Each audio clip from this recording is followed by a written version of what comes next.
Hello दोस्तों, कैसे हैं आप सभी। उम्मीद करता हूँ आप सभी अच्छे होंगे। आज के इस वीडियो में हम लोग देखेंगे कक्षा 10 हिस्ट्री का यूरोप में राष्ट्रवाद, उदय और विकास का वीवीआई ऑब्जेक्टिव क्वेश्चन, जो प्रश्न की एग्ज़ाम में पूछे जाते हैं और पूछने की संभावना है। तो वीडियो को बिल्कुल भी स्किप मत कीजिएगा, क्योंकि इस वीडियो में कुल 17 प्रश्न है। बहुत ही कम समय में आप जान पाएंगे। तो आइए वीडियो को शुरू करते हैं। पहला प्रश्न जो है वह है, मारियान किस देश के राष्ट्रवाद का प्रतीक थी। मारियान किस देश की प्रतीक थी। इसका जो राइट आंसर होगा दोस्तों वो हो जाएगा ऑप्शन नंबर ए, फ्रांस। चलते हैं अगले प्रश्न की ओर। अगला प्रश्न है, 1830 के क्रांति के बाद फ्रांस में किस प्रकार का शासन स्थापित हुआ। ऑप्शन हमारा दिया हुआ है।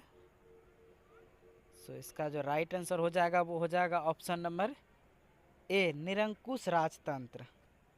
चलते हैं अगले प्रश्न की ओर। अगला प्रश्न है, एक्ट ऑफ यूनियन किस वर्ष पारित हुआ। एक्ट ऑफ यूनियन किस वर्ष पारित हुआ। इसका जो राइट आंसर हो जाएगा वो हो जाएगा ऑप्शन नंबर ए, 1688 ईस्वी। चलते हैं अगले प्रश्न की ओर। अगला जो प्रश्न है दोस्तों वह है, सेडानो के युद्ध में किसकी पराजय हुई। सेडानो के युद्ध में किसकी पराजय हुई। इसका जो राइट आंसर होगा वो हो जाएगा ऑप्शन नंबर सी, ऑस्ट्रेलिया की। चलते हैं अगले प्रश्न की ओर। अगला प्रश्न है, किस युद्ध के बाद जर्मनी का एकीकरण पूरा हुआ। किस युद्ध के बाद जर्मनी का एकीकरण पूरा हुआ। इसका जो राइट आंसर हो जाएगा वो हो जाएगा ऑप्शन नंबर डी, सेडान का युद्ध। Option number D. चलते हैं अगले प्रश्न की ओर। अगला जो प्रश्न है दोस्तों वह है, नेपोलियन ने जर्मनी में किस संघ की स्थापना की। नेपोलियन ने जर्मनी में किस संघ की स्थापना की। इसका जो राइट आंसर हो जाएगा वो हो जाएगा ऑप्शन नंबर सी, राइन संघ। चलते हैं अगले प्रश्न की ओर। अगला जो प्रश्न है वह है, जाल्वेराइन की स्थापना किस राज्य ने की। जाल्वेराइन की स्थापना किस राज्य ने की। इसका जो राइट आंसर हो जाएगा वो हो जाएगा ऑप्शन नंबर ए, प्रसा ने। Option number A. चलते हैं अगले प्रश्न की ओर। अगला जो प्रश्न है वह है, हंगरी की भाषा क्या थी। हंगरी की भाषा क्या थी। इसका जो राइट आंसर हो जाएगा वो हो जाएगा option number B, Magyar. Option number B. चलते हैं अगले प्रश्न की ओर। अगला जो प्रश्न है दोस्तों वह है, यंग यूरोप की स्थापना किसने की थी। यंग यूरोप की स्थापना किसने की थी। इसका जो राइट आंसर हो जाएगा वो हो जाएगा ऑप्शन नंबर बी, मैजनी। चलते हैं अगले प्रश्न की ओर। अगला जो प्रश्न है वह है, यूनान के स्वतंत्रता संग्राम में किसकी पराजय हुई। यूनान के स्वतंत्रता संग्राम में किसकी पराजय हुई। इसका जो राइट आंसर हो जाएगा वो हो जाएगा ऑप्शन नंबर बी, तुर्की की। चलते हैं अगले प्रश्न की ओर। अगला प्रश्न है, गैरिबाल्डी पेशे से क्या था। अगर आप इस चैप्टर को पढ़े हैं तो इसका सही उत्तर आपको पता होगा, गैरिबाल्डी पेशे से क्या था। इसका जो राइट आंसर हो जाएगा वो हो जाएगा ऑप्शन नंबर डी, नाविक।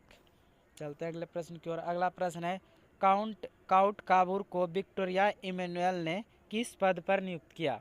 काउंट काबूर को विक्टर इमैनुअल ने किस पद पर नियुक्त किया। इसका जो राइट आंसर हो जाएगा वो हो जाएगा ऑप्शन नंबर सी, प्रधानमंत्री।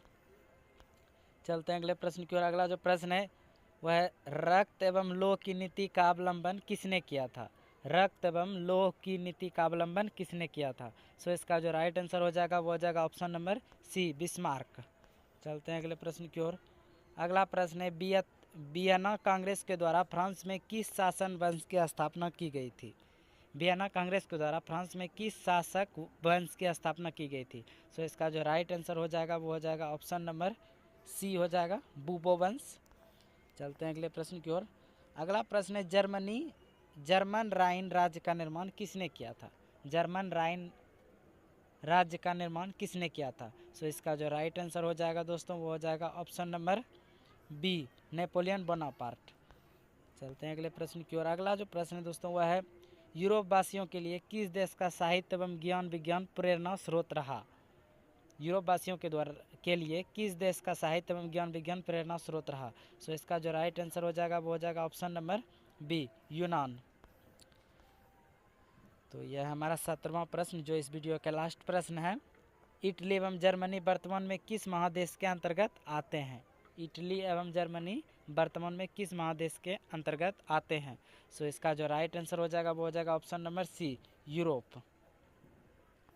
तो आप इस वीडियो को देखे होंगे, देखें तो आपको पता चला होगा कि यह जो है कि यह सभी प्रश्न आपको आपके जो किताब है हिस्ट्री उसमें बहुत कम मिलता जुलता है, इसलिए यह सब जो प्रश्न है ये सब वीवीआई ऑब्जेक्टिव प्रश्न है, ये सब परीक्षा में आने का चांस है। तो आप सब अगर फेयर कर रहे हैं तो उसमें इन सभी प्रश्न को लिख लें। तो मिलते हैं इसी तरह के अगले वीडियो में, तब तक के लिए जय हिंद,